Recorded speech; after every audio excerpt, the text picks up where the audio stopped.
Hi guys, if you have just purchased a Joker Visa card and you want to start using it, then this guide is going to help you with that.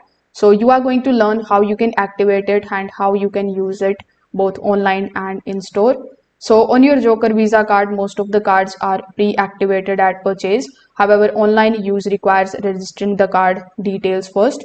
So you just have to simply come here on the official Joker Visa website, which is printed on the back of your card.